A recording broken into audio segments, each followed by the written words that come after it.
Hello दोस्तों, आज बहुत सालों बाद मेरे चाचू आए हैं तो मैं चाचू के साथ घूमने निकल गया। मैं उन्हें जंगल की तरफ ले गया जहाँ मैं घूमने जाता हूँ।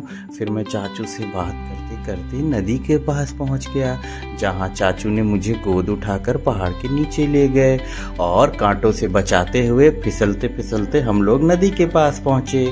नदी के पास कुछ लोग फिशिंग कर रहे थे तो मैंने भी फिशिंग करने की कोशिश की और फिशिंग वाले अंकल ने मेरे हाथ में एक मरी हुई फिश दे दी, जिसे देख के मुझे बहुत दुख हुआ। मैंने वो फिश उनको वापस कर दी और अपने हाथों को साफ किया और पापा के कंधों पे बैठ के वापस पहाड़ को पार किया।